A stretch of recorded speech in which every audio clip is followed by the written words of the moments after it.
Baiklah, Assalamualaikum warahmatullahi wabarakatuh.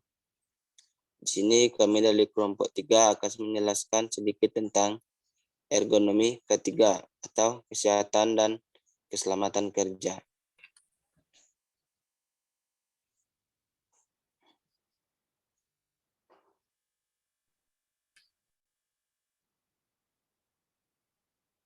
Di sini kami yang beranggotakan yang pertama Novita Sari, Joko Chandra, Jairus Pasaribu, Pandra Wirahtama, Rahmat Dwi Iswanto, Bambang Utomo Hasibuan, Nugroho Tulus Munte, Nanda Dwi Setiawan, Wiranto, dan Gerardo.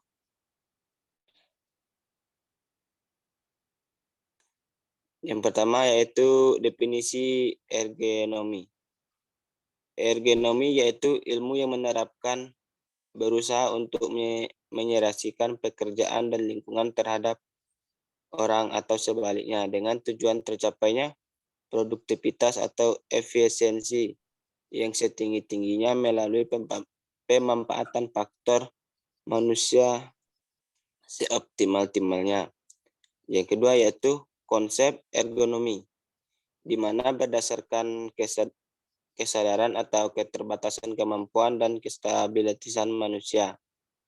Yang ketiga yaitu tujuan ergonomi, yaitu untuk peningkatan kualitas kehidupan yang lebih baik. Nah, selanjutnya yaitu definisi ergonomi secara fokus, yaitu ergonomi memfokuskan diri pada manusia dan interaksinya dengan produk, peralatan, fasilitas, prosedur, dan lingkungan di mana sehari-hari manusia hidup dan bekerja. Secara tujuan, yaitu tujuan ergonomi yang yaitu peningkatan efektivitas dan efisiensi kerja serta peningkatan nilai-nilai kemanusiaan seperti peningkatan keselamatan kerja, pengurangan rasa lelah dan sebagainya. Secara pendekatan ergonomi ya adalah aplikasi informasi mengenai keterbatasan manusia, kemampuan dan karakteristik, tingkat laku dan motivasi untuk merancang prosedur dan lingkungan tempat aktivitas manusia tersebut sehari-hari. Perkembangan ergonomi. Ergonomi dipopulerkan pertama kali pada tahun 1949 sebagai judul buku yang dikirimkan oleh Profesor Kev Morel 1949.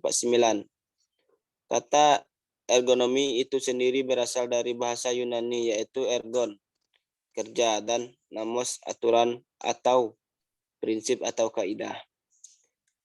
Perkembangan ergonomi modern dimulai kurang lebih 100 tahun yang lalu pada saat Taylor 1880-an dan Gilbert 1890-an secara terpisah melakukan studi tentang waktu dan gerakan.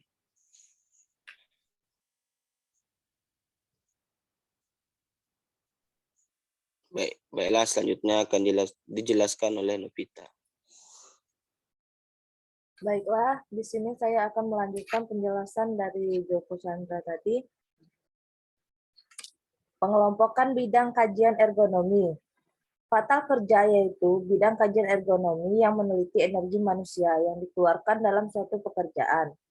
Secara umum, jenis kerja dibedakan menjadi dua bagian, yaitu kerja fisik dan kerja mental. Kerja fisik pengeluaran energi relatif lebih banyak dibandingkan kerja mental, membutuhkan usaha dan energi yang cukup besar. Dan secara fisik dibagikan atau dibagi menjadi dua macam, yaitu kerja statis dan kerja dinamis. Kerja mental yaitu pengeluaran energi relatif sedikit dan kerja pun lebih ringan dibandingkan dengan kerja fisik, yang membutuhkan energi lebih besar dan cukup sulit untuk mengukur kelelahan. Kemudian antropometri. Antropometri merupakan alat ukur untuk manusia. Pengukurannya yaitu dengan cara perancangan area kerja, perancangan peralatan kerja seperti mesin, equipment, perkakas, dan sebagainya. Perancangan produk-produk konsumtif seperti pakaian, kursi, meja, komputer, dan lain-lain. Perancangan lingkungan kerja fisik. Alat ukur antropometri yaitu contohnya goniometer, kursi antropometri, lokator, dan potensiometer. Data antropometri terbagi menjadi dua, yaitu antropometri struktural, pengukuran manusia pada posisi diam, dan linear pada permukaan tubuh. Antropometri fungsional adalah pengukuran keadaan dan ciri-ciri manusia dalam keadaan bergerak atau memperhatikan gerakan-gerakan yang mungkin terjadi saat pekerja tersebut melaksanakan kegiatannya. Ini adalah contoh gambar dari dimensi antropometri. Kemudian metode ergonomi. Metode ergonomi dibagi menjadi tiga, yaitu metode diagnostis, metode treatment, metode diagnosis. Metode diagnostis dilakukan melalui wawancara dengan pekerja inspeksi tempat kerja. Sedangkan metode treatment dapat dilakukan dengan cara perubahan posisi mebel, letak pencahayaan, atau jendela yang sesuai. Metode adiagnosis bisa dilakukan dengan cara menanyakan kenyamanan bagian badan yang sakit. Pengembangan penerapan ergonomi yaitu pengorganisasian kerja, bangku atau meja kerja, sikap kerja. Pada pengorganisasian kerja terbagi menjadi dua, yaitu sikap tubuh dan posisi ekstensi lengan. Pada bangku atau meja kerja, tinggi bangku pegangan atau pensandaran, kerja otostatis. Pada sikap kerja dibagi lagi menjadi tiga, yaitu tempat duduk, meja kerja, dan luas pandangan. Itulah yang dapat kami sampaikan. Kami ucapkan terima kasih. Wassalamualaikum warahmatullahi wabarakatuh.